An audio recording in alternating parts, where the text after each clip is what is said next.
sa iyong kagandahang loob, mga sala mo'y iyong inisin ayon din sa pag-ibig mo sa amin.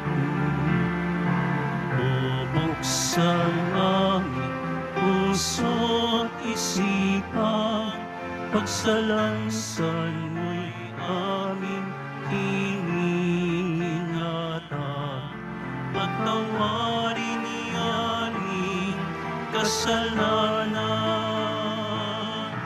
Ako'y kaawaan mo, mahal kong Diyos, sangayon sa iyong kagandahang loob, mga sala mo'y iyong linisin ayon din sa pag-ibig mo sa amin.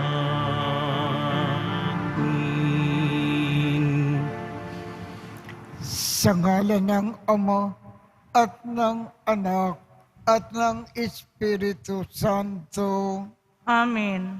sumainyo ang Panginoon. At sumaiyo rin. Aminin natin ang ating mga kasalanan upang tayo ay maging marapat gumanap sa banal na pagdiriwang. Panginoong Jesus, binigyan mo kami ng bagong buhay. Panginoon, kaawaan mo kami. Panginoon, kaawaan mo kami. Panginoong Jesus, pinapatawad mo ang aming mga kasalanan. Kristo, kaawaan mo kami. Kristo, kaawaan mo kami. Panginoong Jesus, binabakagi mo sa amin ang iyong katawan at dugo sa Eucharistia. Panginoon, kaawaan mo kami.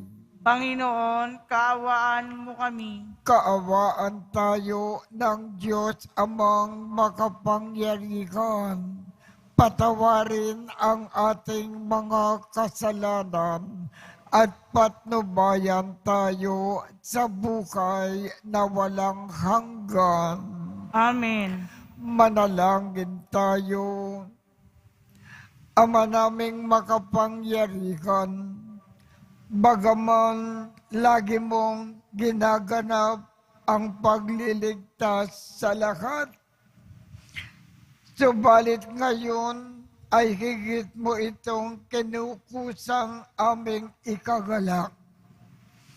Tungkayan mo kaming iyong mga hinirang upang ang iyong pagtulong at paglingap na maaasahan ay siyang magpatatag sa mga kaanib ng iyong sambayanan at sa mga magiging kaanib pa sa pagsapit ng pagkabuhay.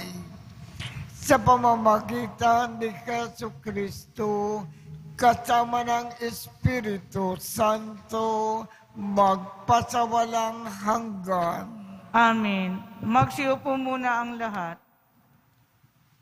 Pagbasa mula sa aklat ni Propeta Ezekiel.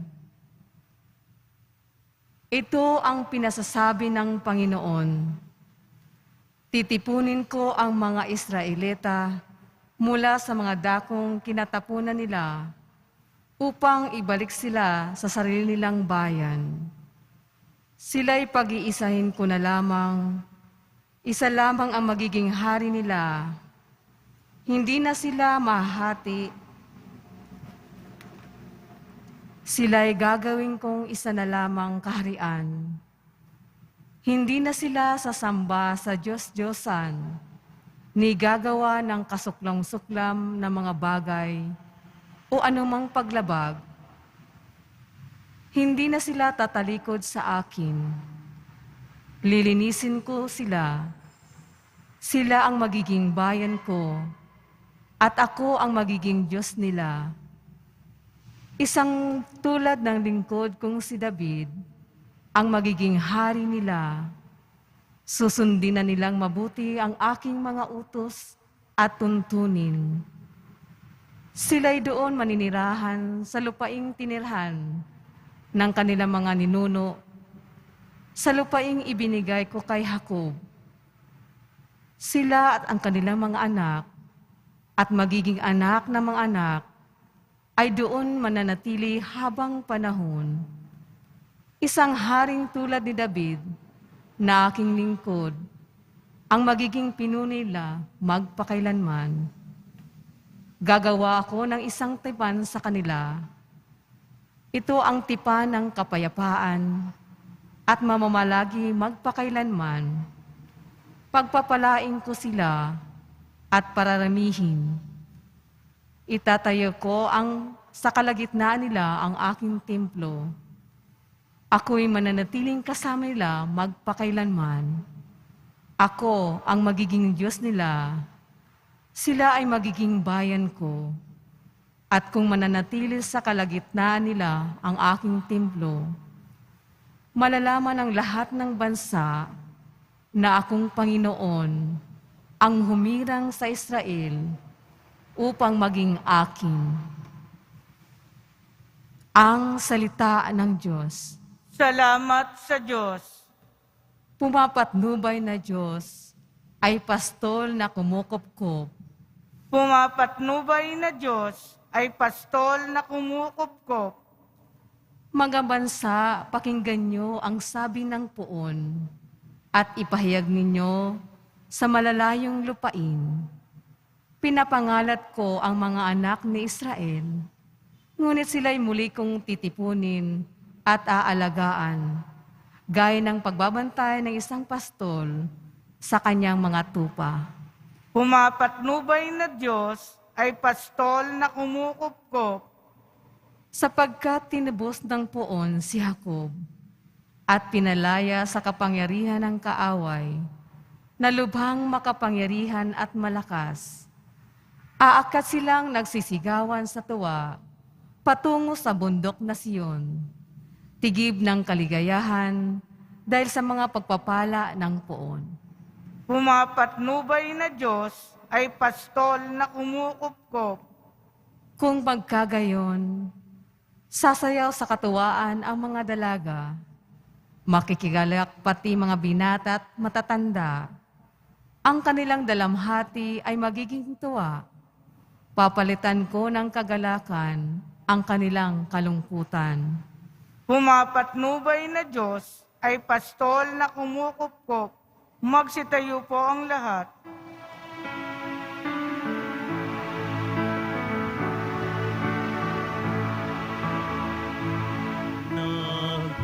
Nagpupuri kami sa'yo, Panginoon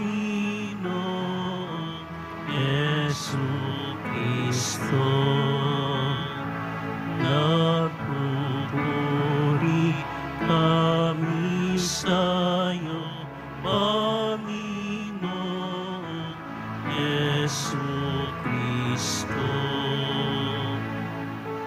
Sinabi ng buong mahal, kasamaan ay layuan, kasalan ay pagsisihan.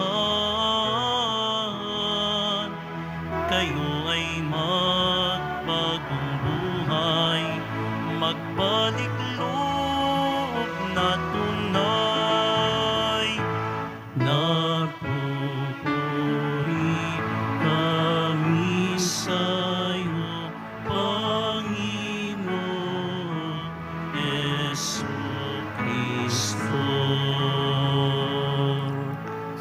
Sumainyo ang Panginoon.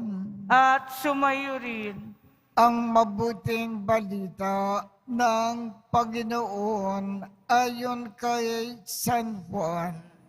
papuri sa iyo, Panginoon. Noong panahong iyon, marami sa mga Hudyo na dumalaw kay Maria ang nakakita sa ginawa ni Jesus at nanalig sa kanya. Ngunit ang ilan sa kanila ay pumunta sa mga Pariseo at ibinalita ang ginawa ni Jesus. Kaya tinipon ng mga punong saserdote at ng mga Pariseo ang mga kagawad ng Sanhedrin. Ano ang gagawin natin? Wika nila. Gumagawa ng maraming kababalaghan ang taong ito. Kung siya ay pababayaan natin, mananampalataya sa kanya ang lahat. Paririto ang mga Romano at wawasakin ang templo at ang ating bansa. Ngunit isa sa kanila, si Caiphas, ang pinakapunong saserdote noon, ay nagsabi ng ganito, "Ano ba kayo? Hindi ba ninyo naiisip na mas mabuti para sa atin na isang tao lamang ang mamamatay alang-alang sa bayan, sa halip na mapahamak ang buong bansa?" Sinabi niya ito hindi sa ganang kanyang sarili lamang. Bilang pinakapunong saserdote ng panahong iyon, hinulaan niyang mamamatay si Jesus dahil sa bansa at hindi dahil sa bansang iyon lamang, kundi upang tipunin ang nagkawatak-watak na mga anak ng Diyos. Mula noon, binalangkas na nila kung paano ipapapatay si Jesus. Kaya't hindi na hayagang naglakad si Jesus sa Judea. Sa halip, siya ay nagpunta sa Ephraim, isang bayang malapit sa ilang, at doon siya naninirahan kasama ng kanyang mga alagad. Nalalapit na ang pista ng Paskwa. Maraming taga-lalawigang pumunta sa Jerusalem bago magpaskwa upang isagawa ang paglilinis ayon sa kautusan. Hindi nila nakita si Jesus sa templo, kaya't nagtatanungan sila, "Ano sa akala ninyo? Paririto kaya sa pista o hindi?" Ipinag-utos ng mga punong saserdote at ng mga Pariseo na ituro ng sinumang nakaalam kung nasaan si Jesus upang siya ay maipadakip nila. Ang mabuting balita ng Panginoon. Pinupuri ka namin, Panginoong Jesucristo. Magsiupo muna ang lahat. Ang mga punong saserdote, ang mga Pariseo, ibig nilang iligpit ang ating Panginoong Jesus. Ibig nilang ipapapatay ito. Sa kasalukuyan, papaano tayo katulad ng mga punong saserdote at ng mga Pariseo. Papaano din natin iligpit ang Panginoon? Ipapapatay siya. Kung tinatalikuran natin sa kasalukuyan ang ating Panginoon, ayaw natin sundin ang kanyang mga turo, ang kanyang mga aral, at lalong-lalo na kung tayo ay nagkakasala, ginagawa natin ang labag sa kalooban ng Panginoon. Kung ginagawa natin ito, katulad din tayo ng mga punong saserdote at mga Pariseo, ibig din natin siyang iligpit. Kaya sikapin natin lagi isagawa ang kalooban ng ating Panginoon para mapatunayan natin tayo ay kanyang tunay na alagad.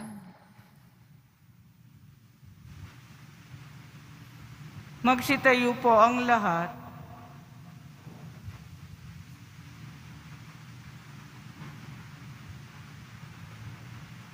Manalangin tayo sa Diyos na ating Ama upang tulad ni Kristo maging matatag tayo sa pagharap sa buhay at sa mga pagsubok. Ang ating tugon, Ama, gawin mo kaming kalugod-lugod na handog sa iyo. Ama, gawin mo kaming kalugod-lugod na handog sa iyo. Ang mga hindi Kristiyano naway makakilala kay Jesus na namatay para sa lahat. Manalangin tayo. Ama, gawin mo kaming kalugod-lugod na handog sa iyo. Ang mga Kristiyanong napahiwalay naway mag-ukol ng higit na pagtatalaga ng sarili sa ekonomismo. Manalangin tayo. Ama, gawin mo kaming kalugod-lugod na handog sa iyo. Ang mga may kapangyarihan naway mag-alay ng sarili sa pagtataguyod ng katotohanan at katarungan. Manalangin tayo. Ama, gawin mo kaming kalugod-lugod na handog sa iyo.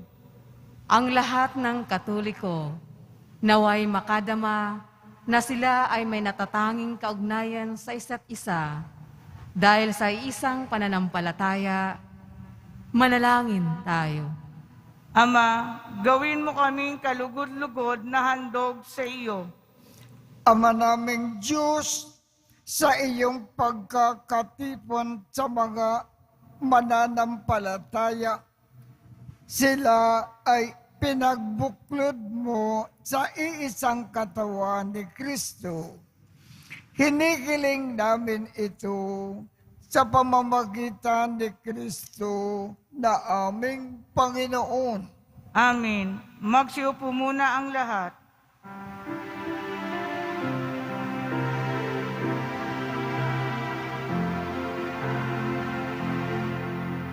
Sa iyo, Ama, aming handog, ang tinapay at alak na ito, handog ng iyong bayang sumasamot,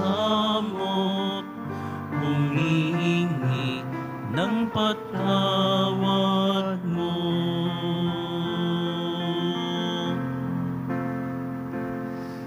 Sa pagsunod sa utos mo,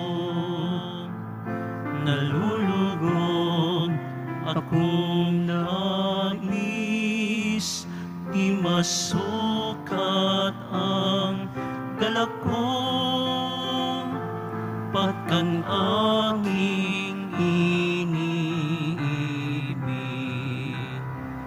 Sa'yo, Ama, aming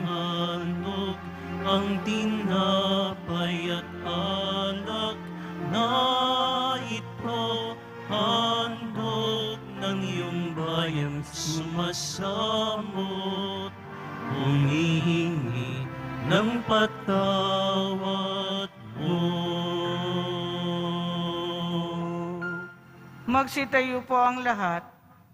Manalangin kayo upang ang pag-aakin natin ay kalugdan ng Diyos Amang makapangyarihan. Tanggapin nawa ng Panginoon itong paghahain sa iyong mga kamay sa kapurihan niya at karangalan sa ating kapakinabangan at sa buong sambayanan niyang banal. Ama naming lumikha, kami ay iyong dinudulutan ng walang hanggang buhay.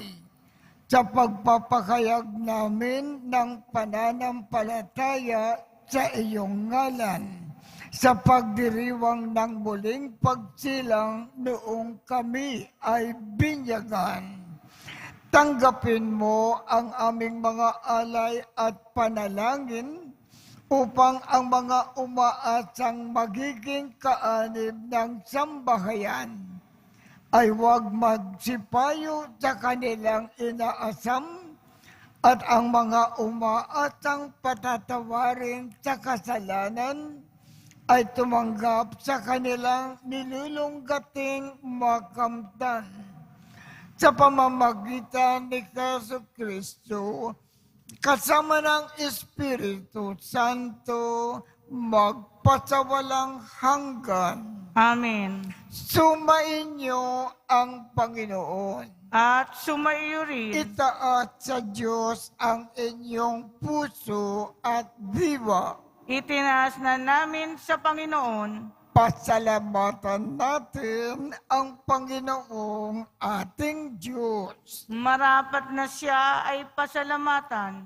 Ama naming makapangyarihan, tunay ngang marapat na ikaw ay aming pasasalamatan sa pamamagitan ni Jesucristo na aming Panginoon.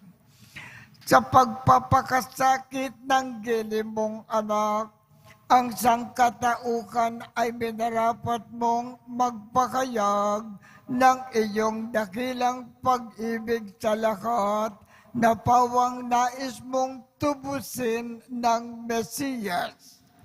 Sa harap ng iyong kadakilaan, kapos ang dila namin na magsaysay sa pag-ibig na makapangyarihan sa krus ay itinanghal.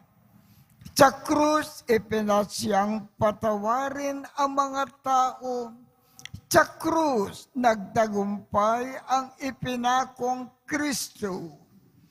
Kaya kaisa ng mga anghel na nagsisiawit ng papuri sa iyo nang walang humpay sa kalangitan, kami ay nagbubunyi sa iyong kadakilaan. Santo, Santo, Santo, Panginoong Diyos ng mga hukbo, napupuno ang langit at lupa na kadiklaan mo, o sana sa kaitaasan. Pinagpala ang naparirito sa ngalan ng Panginoon, o sana sa kaitaasan. Magsilod po ang lahat. Ama naming banal, ikaw ang bukal ng tanang kabanalan. Kaya't sa pamamagitan ng iyong Espiritu, gawin mong banal ang mga kaloob na ito upang para sa amin ay maging katawan at dugo ng aming Panginoong Jesucristo.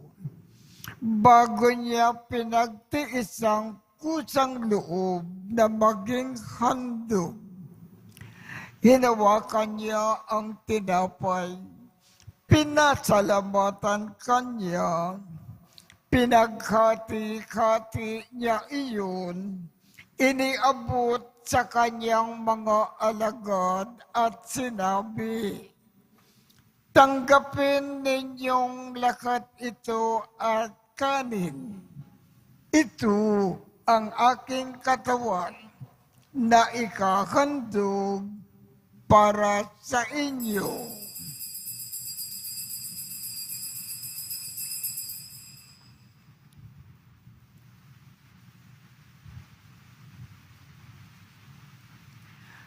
Gayon din naman, noong matapos ang hapunan, hinawakan niya ang kalis, muli kanyang pinasalamatan, iniabot niya ang kalis sa kanyang mga alagad at sinabi, "Tanggapin ninyong lahat ito at inumin. Ito ang kalis ng aking dugo, ng bago at walang hanggang tipan. Ang aking dugo na ibubuhos para sa inyo at para sa lahat sa ikapagpapatawad ng mga kasalanan.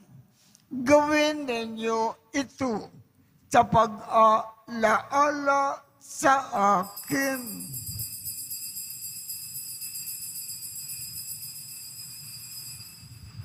Magsitayo po ang lahat.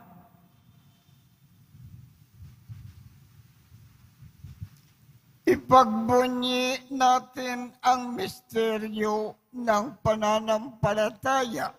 Si Kristo'y namatay, si Kristo'y nabuhay, si Kristo'y babalik sa wakas ng panahon. Ama, ginagawa namin ngayon ang pag-aalala sa pagkamatay at muling pagkabuhay ng iyong anak. Kaya't iniaalay namin sa iyo ang tinapay na nagbibigay buhay at ang kalis na nagkakaloob ng kaligtasan. Kami ay nagpapasalamat dahil kami ay iyong minarapat na tumayo sa harap mo para maglingkod sa iyo. Isinasamo namin kaming magsasalo-salo sa katawan at dugo ni Kristo ay mabuklod sa pagkakaisa sa pamamagitan ng Espiritu Santo. Ama, lingapin mo ang iyong simbakang laganap sa buong daigdig. Puspusin mo kami sa pag-ibig. Kaisa ni Francisco, aming Papa, Jose, aming Obispo, at ng Tanang Kaparian. Alalakanin mo rin ang mga kapatid naming nakinlay nang may pag-asa na sila ay muling mabubuhay. Gayon din ang lahat ng mga pumanaw. Kaawaan mo sila at patuloyin sa iyong kaliwanagan. Kaawaan mo at pagindapatin kaming lahat na makasalo sa iyong buhay na walang wakas.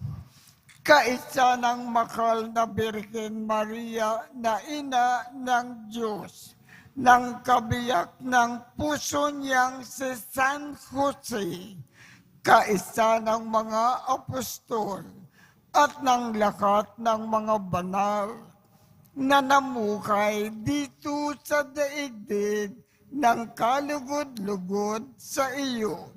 Maipagdiwang nawa namin ang pagpupuri sa ikararangal mo sa pamamagitan ng iyong anak na aming Panginoong Jesucristo. Sa pamamagitan ni Kristo, kasama niya at sa Kanya, ang lahat ng parangal at papuri ay sa iyo, Diyos Amang makapangyarihan, kasama ng Espiritu Santo, magpasawalang hanggan. Amen. Sa tagubilin ng mga nakagagaling na utos at turo ni Jesus na Panginoon natin at Diyos, ipakayag natin ng lakas loob. Ama namin, sumasalangit ka, Sambahin ang ngalan mo, mapasa amin ang kaharian mo, sundin ang loob mo dito sa lupa para nang sa langit.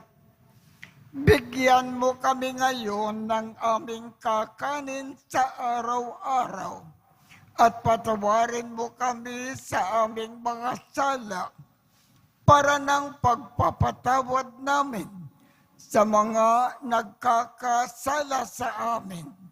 At huwag mo kaming ipakintulot sa tukso at iadya mo kami sa lahat ng masama. Hinihiling namin, Ama, iadya mo kami sa lahat ng masama.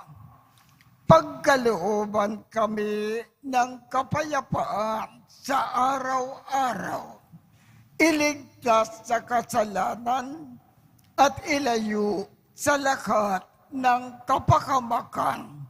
Samantalang aming pinananabikan ang dakilang araw ng pagpapakayag ng tagapagligtas naming si Jesu Kristo. Sapagkat iyo ang kaharian at ang kapangyarihan at ang kapurihan magpakailanman. Amen. Panginoong Jesu Kristo, sinabi mo sa iyong mga apostol, kapayapaan ang iniiwan ko sa inyo. Ang aking kapayapaan ang ibinibigay ko sa inyo. Tungkayan mo ang aming pananampalataya at huwag ang aming mga pagkakasala. Pagkalooban mo kami ng kapayapaan at pagkakaisa ayon sa iyong kalooban, kasama ng Espiritu Santo magpasawalang hanggan. Amen. Ang kapayapaan ng Panginoon ay laging sumainyo. At sumaiyo rin. Magbigayan tayo ng kapayapaan sa isa't isa.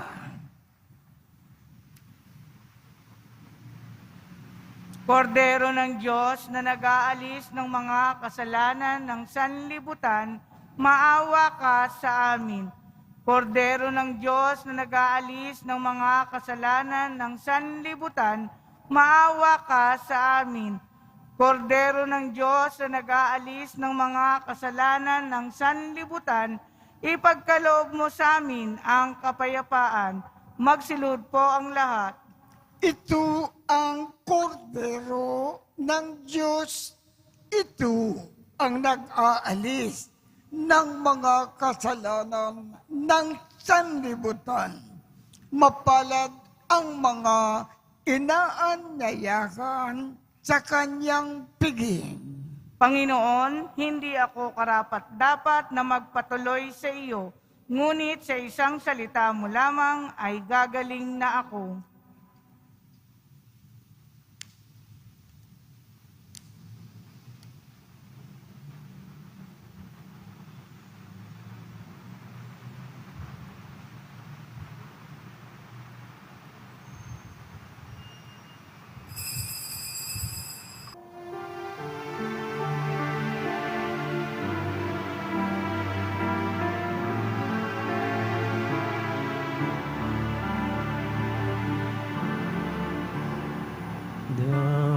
Dakilang pag-ibig saan man manahan, Diyos ay naroon, walang alinlangan.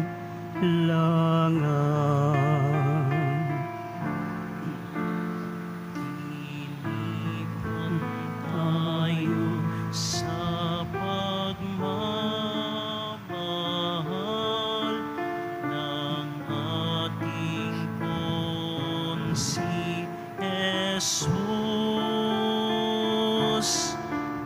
Tayo'y lumigaya sa pagkakaisa sa sa krus.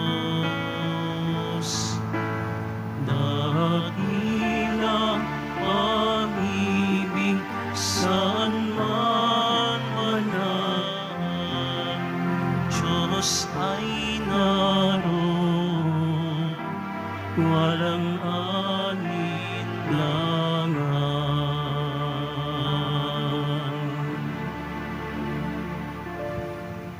Manalangin tayo.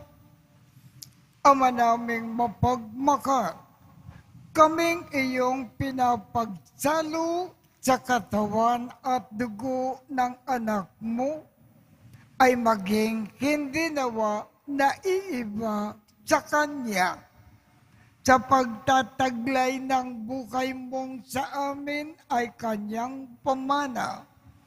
Kasama ng Espiritu Santo, magpasawalang hanggan. Amen. Sumainyo ang Panginoon. At sumayo rin At pagpalain kayong lahat ng makapangyarihang Diyos, Ama, Anak, at Espiritu Santo. Amen. Paalaala po. Kung titingnan po ninyo ang bandang simbahan na yan, punong-puno po ng mga payong na naiwanan po ng nagsisimba. Kung inaakala ninyong mayroon kayong naiwanang mga payong, tingnan po ninyo kung naroon ang inyong payong at pakikuha na po. Sapagkat kung hindi nyo kukunin yan, ipagbibili namin sa Tiangge, mawawalan na kayo ng payong. Salamat po. At pagpalain kayo ng makapangyarihang Diyos, Ama, Anak, at Espiritu Santo. Amen. Tapos na po ang misa. Humayo tayong mapayapa. Salamat sa Diyos.